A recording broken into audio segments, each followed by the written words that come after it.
Hello friends, my self doctor Sushila Saini, gynaecologist and obstetrician.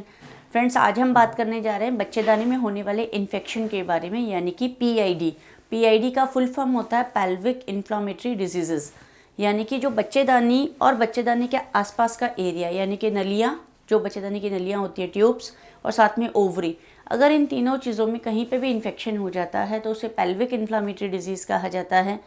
और इसे generally बच्चेदानी में सूजन के नाम से बताया जाता है। तो जब भी आप कभी डॉक्टर के पास आप गए होंगे जिसमें आप ये कंप्लेन लेके जाते हैं कि आपके बच्चेदानी के अंदर थोड़ा सा पेन हो रहा है, यानी कि आपको लगता है कि पेड़ों में सूजन है, दर्द है, और हो सकता है कई बार आपको गंदा पानी भी जा रहा हो, वाइट डिस्चार्ज आ रहा हो, थोड़े पेट के अंदर क्रैम्प्स आ रहे हों, तो और बैकएक साथ में एसोसिएटेड होता है, तो ये एक सारे साइंस एंड सिम्टम्स मिला के ऐसा हो सकता है कि आपको बच्चेदानी में इन्फेक्शन हो गया हो, जो कि आजू बाजू के एरिया में भी फैल गया हो। तो ये सारा मिलाकर पीआईडी के नाम से जाना जाता है। अब सवाल ये उठता है कि आखिर पीआईडी हो क्यों जाता है, या क्या क्या ऐसे कारण हैं जिसके कारण पीआईडी हो सकता है। तो सबसे इम्पॉर्टेंट तो है कि जब भी हमारी रोग से लड़ने की शक्ति कम हो जाएगी, यानी कि अपना इम्यूनिटी डाउन हो जाएगा,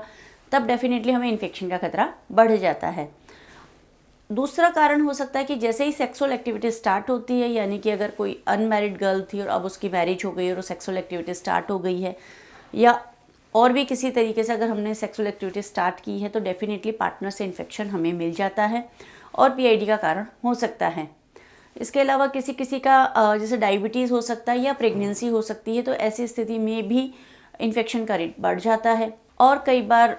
वैसे भी हाइजीन मेंटेन नहीं करने के कारण या किसी बैक्टीरिया का अटैक होने के कारण वाइट डिस्चार्ज का प्रॉब्लम होता है, और अगर वाइट डिस्चार्ज का ट्रीटमेंट अगर टाइम पे नहीं लिया जाता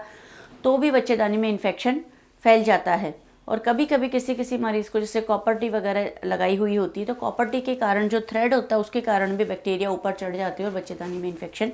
फैल सकता है। तो ये कुछ कारण हैं जिनकी वजह से इन्फेक्शन होने का खतरा बढ़ जाता है। और कई बार किसी को मेंस्ट्रुअस बहुत भारी आते हैं और बार बार पैड यूज़ करते हैं या टैम्पून यूज़ करते हैं, और कई बार टैम्पून बच्चेदानी के रास्ते में रख के भूल जाते हैं, उसमें इन्फेक्शन हो जाता है, और वो इन्फेक्शन कई बार यूट्रस में और फैलोपियन ट्यूब्स में फैल जाता है, तो वो भी कई बार एक कारण होता है पीआईडी होने का। पीआईडी अगर आपको डायग्नोसिस हुआ है तो क्या ये बहुत सीरियस बीमारी है, क्या ये लाइलाज है? नहीं, ऐसा नहीं है, बहुत सीरियस बीमारी नहीं है, बट डेफिनेटली हाँ, इसका इलाज करवाना ज़रूरी है। इलाज पॉसिबल है, इसके लिए मेडिसिन का कोर्स लिया जाता है, जो कि डॉक्टर आपको देख के प्रिस्क्राइब करता है कि आखिर इसमें कौन सी मेडिसिन जाएंगी। तो कुछ एक प्रकार की एंटीबायोटिक्स होती हैं, कुछ सूजन कम करने की दवाइयाँ होती हैं, और साथ में कुछ प्रोबायोटिक और प्रीबायोटिक ड्रग्स भी होती हैं। जो प्रोबायोटिक्स होती हैं, जिनमें कि लैक्टोबैसिलस बैक्टीरिया होता है, जो कि वेजाइनल बैक्टीरिया की हेल्थ को, जो फ्लोरा होता है उसको बढ़ाता है, जिसकी वजह से अपनी इम्यूनिटी थोड़ी स्ट्रॉन्ग हो जाती है और रोग से लड़ने की शक्ति भी आती है। डॉक्टर की सलाह के बिना एंटीबायोटिक्स नहीं लेनी चाहिए, क्योंकि जब भी एंटीबायोटिक आप डॉक्टर की सलाह के बिना लेंगे तो हो सकता है कि आपको नुकसान करे और आपको प्रॉपर कोर्स लेने में भी दिक्कत आती है। जनरली पीआईडी के लिए 14 दिन का कोर्स रिकमेंड किया जाता है, और जब भी आपको मेडिसिन प्रिस्क्राइब की जाए तो पूरा कोर्स कंप्लीट करना चाहिए, क्योंकि जब भी हम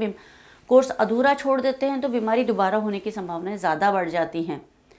और कई बार डॉक्टर आपका कल्चर सेंसिटिविटी, एक जो नीचे का स्वाब कल्चर टेस्ट होता है, जो हमने हमारे पिछले वीडियोस में भी बात की है, अगर स्वाब कल्चर का टेस्ट लेकर फिर मेडिसिन लिखते हैं तो ज़्यादा बेटर होता है, जिससे हमें प्रॉपर बैक्टीरिया और प्रॉपर एंटीबायोटिक के बारे में पता चल जाता है। अब हम इसे रोक कैसे सकते हैं कि यानी कि बार बार इन्फेक्शन ना हो या फ्यूचर में हमें इन्फेक्शन ना हो,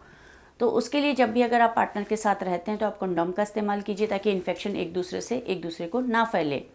दूसरा, लिमिटेड सेक्सुअल एक्टिविटीज़ रखिए। तीसरा, नीचे जब भी आप नहाते हैं या वॉश करते हैं तो केमिकल्स का इस्तेमाल कम से कम करिए, क्योंकि जब भी आप केमिकल्स का ज़्यादा इस्तेमाल करती हैं, जो लोकल बैक्टीरिया होता है उसकी डेथ हो जाती है, जिसकी वजह से पैथोलॉजिकल बैक्टीरिया, यानी कि जो बीमारी वाले कीटाणु होते हैं, वो अपने शरीर पर हावी हो जाते हैं और इन्फेक्शन का रेट बढ़ जाता है। साथ ही साथ अगर आप टैम्पून वगैरह का इस्तेमाल करती हैं तो उन्हें 8 घंटे के अंदर अंदर चेंज कर लीजिए, क्योंकि लंबे समय तक एक सिंगल टैम्पून को पहने रखने से भी इन्फेक्शन का रेट बढ़ जाता है। अगर आपके महीने भारी आते हैं और आपको ज़्यादा पैड या टैम्पून का इस्तेमाल करना पड़ता है, तो डॉक्टर की सलाह ज़रूर लीजिए। हो सकता है कि उसमें कोई बीमारी हो, कोई गांठ हो, कोई सिस्ट हो, जिसकी वजह से आपको महीने भारी आ रहे हो, जिसकी वजह से आपको ये प्रॉब्लम आ रही हो। तो डॉक्टर की सलाह के साथ अगर आप अपना ध्यान रखेंगी तो डेफिनेटली आपको ज़्यादा फ़ायदा होगा। इसके साथ ही साथ अपनी इम्यूनिटी को बढ़ाए रखने के लिए आप बहुत सारी हरी सब्जियां अपने खाने पीने में ऐड कर सकती हैं। इसके अलावा खट्टी चीज़ें होती हैं, जैसे संतरा है, आंवला है, नींबू है, अमरूद है, इन सब चीज़ों में एंटीऑक्सीडेंट्स की मात्रा काफ़ी होती है, तो आपकी इम्यूनिटी को स्ट्रॉन्ग करने में हेल्प करते हैं। और खाने में 1 कटोरी दही ज़रूर ऐड करना चाहिए, जिसमें कि लैक्टोबैसिलस बैक्टीरिया होता है, जो कि वेजाइनल फ्लोरा की हेल्थ को बनाए रखता है, वो भी हमारे लिए बहुत ज़रूरी होता है। और अगर दिन में 3 से 4 लीटर अगर आप पानी पीती हैं तो बॉडी के सारे टॉक्सिन्स और पॉइजन्स को वॉश ऑफ करने में ईजी रहता है और बॉडी हेल्दी बनी रहती है। इसके साथ ही अगर आप योगा और मेडिटेशन भी ऐड कर लेते हैं अपनी लाइफ में, तो डेफिनेटली आप अपनी लाइफ के कम से कम 5 से 10 साल और ऐड कर लेंगी और बहुत ही हेल्दी लाइफ आप जी पाएंगी। तो मेडिसिन के साथ साथ हेल्दी लाइफस्टाइल अपनाना और हेल्दी फूड्स खाना भी बहुत ज़्यादा ज़रूरी होता है। और डॉक्टर की सलाह के साथ अगर आप काम करते हैं तो डेफिनेटली आपको बेनिफिट ज़्यादा होगा, नुकसान बिल्कुल नहीं होगा। आपसे फिर मिलेंगे एक नए वीडियो में नई जानकारी के साथ, तब तक नमस्कार।